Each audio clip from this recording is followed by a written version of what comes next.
আমাদের 10 দফা দাবি ছিল।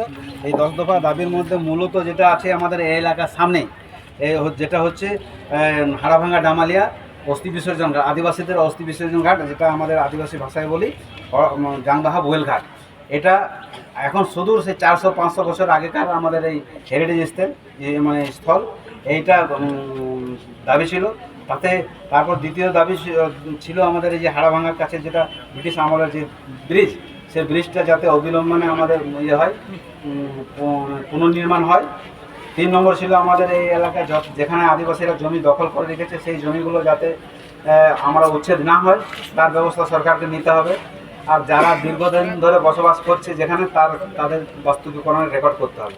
এই দামোদর নদীর তীরে যত আমাদের শ্মশান হরতপা আছে, কবরস্থল আছে, সেগুলো মানে যাতে সংরক্ষণ হয় তার সুনিশ্চিতকরণ করতে হবে। আর সব এখনকার বর্তমান পরিস্থিতি ভুয়ো জাতি শংসাপত্র আমাদের মানে শিক্ষিত যুবদের সামনে যেটা অসুবিধা হচ্ছে, যেটা উচ্চ সম্প্রদায়ের লোকরা মানে অবস্থাপন্ন সম্প্রদায়ের লোকরা এসটি সার্টিফিকেট বের করে নিয়ে পরে আমাদের জায়গাগুলোকে কেড়ে নিচ্ছে। সেই জন্যে এটা যেভাবে রোধ করতে হবে, রোধ করার প্রক্রিয়া লাগু করতে হবে।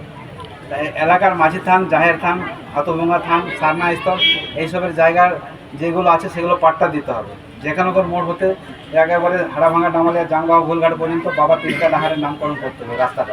এর আগেও তো সংশয়পত্র নিয়ে আপনারা ডেপুটেশন দিয়েছিল, কোনো সুরাহা হয়নি কি? কোনটা সংশয়পত্র যেটা আপনারা বলছেন তালিকা? বিভিন্ন জায়গায় দিচ্ছে এখন, একটা মানে বিভিন্ন সংগঠন তরফ থেকে দিচ্ছে, অনেক জায়গায় বাতিলও হচ্ছে, চাকরিও যাচ্ছে। তবুও তো এত ভুয়ো বেরিয়ে গেছে সেখানে, মানে আমরা টালমাতাল হয়ে গেছে।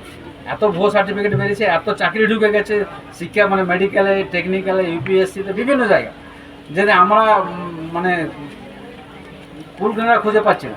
কিন্তু তবুও মানে আমাদের সরকার বা আইনত দিক দিয়ে সুপ্রিম কোর্ট পর্যন্ত গড়িয়ে যাচ্ছে কেসগুলো, সেখান থেকে বাতিল হচ্ছে, মানে সার্টিফিকেট বাতিল হচ্ছে, চাকরিও বাতিল হয়ে যাচ্ছে, হচ্ছে নাও ভাঙা। আর আমরা রানীসাহের মোড় থেকে এই সিধু কানুর স্ট্যাচু আছে, এই স্ট্যাচু থাকার জন্য এখানে আমরা এই রাস্তা থেকে সিধু কানু তথা বিরসা ডাহার নামে নামকরণের জন্য আমরা দাবি জানাচ্ছি। আর সব থেকে এই এলাকার নদীর পাড়, যা অবৈধ বালি কয়লা তোলার জন্যে যে নদীর পাড় ভেঙে যাচ্ছে, সে যে কোনো মুহূর্তে যদি বন্যা হয় তাহলে এই ডামালিয়ার মতো গ্রামগুলো একেবারে নিশ্চিহ্ন হয়ে যায়। তো তার জন্য যাতে এটা না হয় তার সরকারকে দেখতে হবে। আজকে কি বললো বিডিও সাহেব? আপনারা বললেন আমার দ্বারা যেগুলো হবে আমি আপনাদের অবশ্যই করবার চেষ্টা করব, এবং যেগুলো আমার দ্বারা হবে না সেটা আমি উদ্বোধন কর্তৃপক্ষ। আপনার নাম? আমার নাম হচ্ছে মতিলাল সোরেন, আমি আদিবাসী কোঅর্ডিনেশন কমিটির জেলা সেক্রেটারি।